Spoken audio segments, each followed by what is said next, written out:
Did you know that 60% of first-time flyers experience anxiety or fear when taking their very first flight? If that's you, then just know that you're not alone. But even if you're not, this video is going to give you some practical tips to help you as a first-time flyer. Let's go. Dream vacations start here. I would say the key to help curb that anxiety or fear is preparation and just knowing what to expect. And this starts even before you head to the airport. And so the first tip I have for you is to do a document check. In order to go through airport security and board a plane for a domestic flight, which is a flight that departs and lands within your own country, you will need an ID and a boarding pass. In general, you can use any government-issued photo ID to be able to board a plane.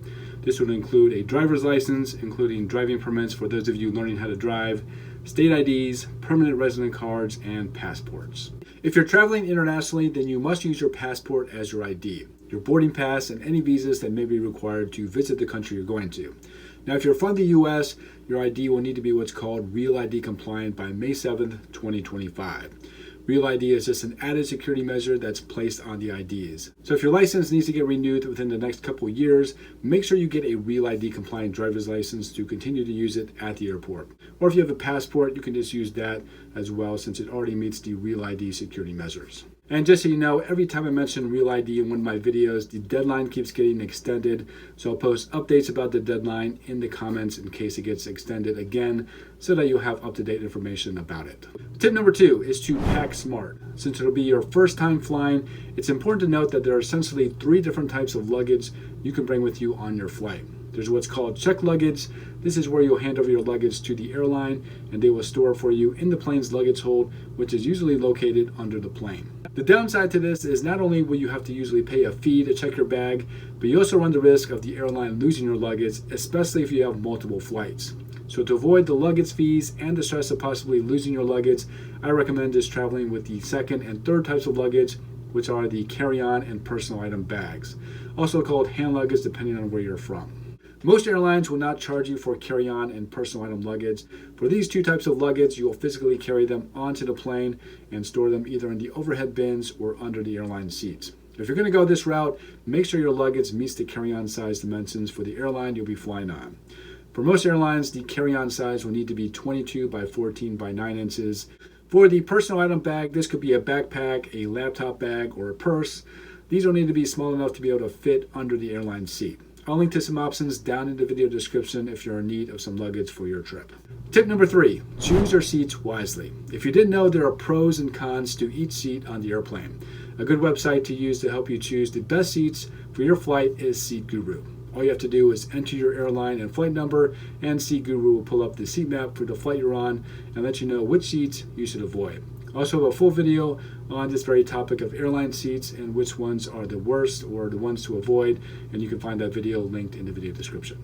Tip number 4, get to the airport early. I would recommend getting to the airport 2 hours before your flight for a domestic airline and 3 hours for an international flight. Tip number 5, one of the things that causes the most stress at the airport is the process of going through airport security. There's so much confusion about what is and is not allowed through security, what items you have to take out of your bag, and what items of clothing you need to take off. So if this stresses you out, then why not eliminate that stress altogether and enroll in a program called TSA PreCheck. This program is essentially a fast pass through airport security. The best part about it is you don't have to worry about removing any items out of your bag or taking off any items of clothing. And unlike the normal security lines, which can often have long wait times, you can usually get through in about 5 minutes. I'm enrolled in this program and it really is a game changer. I do have a video about TSA PreCheck that will explain all the benefits as well as how you can enroll. I do also have another video that walks you through step-by-step the process of navigating an airport for the first time, from the moment you book your airline ticket all the way until you land. And I've gotten so many positive comments from that video telling me how helpful that video is for them, so I'll post all those videos down in the video description, or you can also find it at the end of this video, so make sure you check those out. The next tip I have for you is how you should dress for your flight. You're going to want to dress in layers. The plane can get very cold, and so being able to add or remove clothing is going to be key to help you stay comfortable. Also, if you plan to go through security the normal way, make sure you have shoes that can easily be taken off, as you will need to take them off when going through security, and that are comfortable enough for walking long distances inside the airport. Once inside the plane, you'll want to be mindful of shared space. You want to keep your area clean and respect others' personal space. Share the armrest, especially for the person sitting in the middle seat, and try not to stand in the aisles waiting to use the lavatories. Another tip for you is to stay hydrated. The air inside the airplane is very dry and it can dehydrate you quickly. Drink plenty of water, and you can do this by bringing an empty water bottle through security and filling it up once you're through security. And you also want to avoid excessive caffeine or alcohol. If you're wondering what you can do for entertainment while on your flight, airlines often provide in-flight entertainment, usually for a fee, but I wouldn't rely on it solely. Bring a book or download movies on your device. If you're flying internationally, just know that jet lag is real. If you're not familiar with jet lag, it's the physical effects your body experiences when you travel across multiple time zones in a short amount of time, usually in the form of extreme tiredness. To try and counter this, adjust your sleeping and eating schedule to the destination time zone before you travel. And before I end the video, I just want to answer some frequently asked questions that I get asked about when it comes to flying for the first time. So let's go through those. Number one, can I bring my own food on the flight? Yes, you can bring your own food on the plane as long as it is solid food. Any food that contains any liquid or gel you want to avoid, like soup, salad with dressing on it. Peanut butter, believe it or not, is considered a liquid, so anything of that consistency you want to avoid. The other thing you can do is once you're through security, you can buy any food within that secured area and bring it on the plane with you, including drinks. Just be mindful of what kind of foods you choose to bring on the plane because it will smell up the entire plane.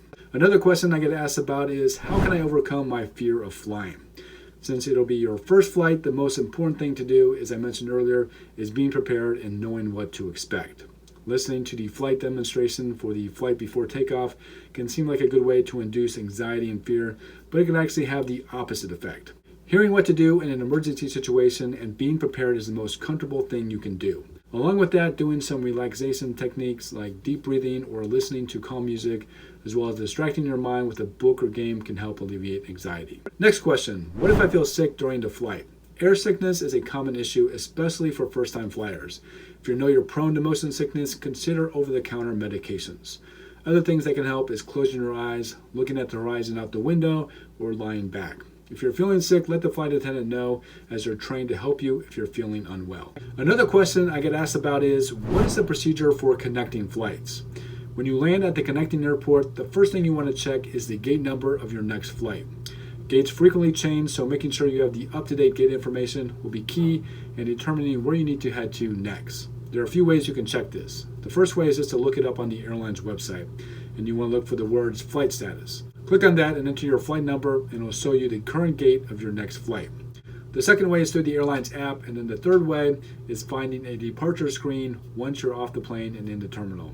There will be many of these located throughout the airport, and to read it, just simply look for the airline and flight number, and it will show you your gate number as well as any changes to your scheduled departure time. Again, check out the links down in the video description. I'll list a number of videos that I have made that will go deeper into a lot of the topics I covered today. But I hope you found today's tips helpful, and if I can help answer any questions you have, let me know by posting them in the comment section of this video. Thank you so much for watching, and I can't wait to catch you in a future video.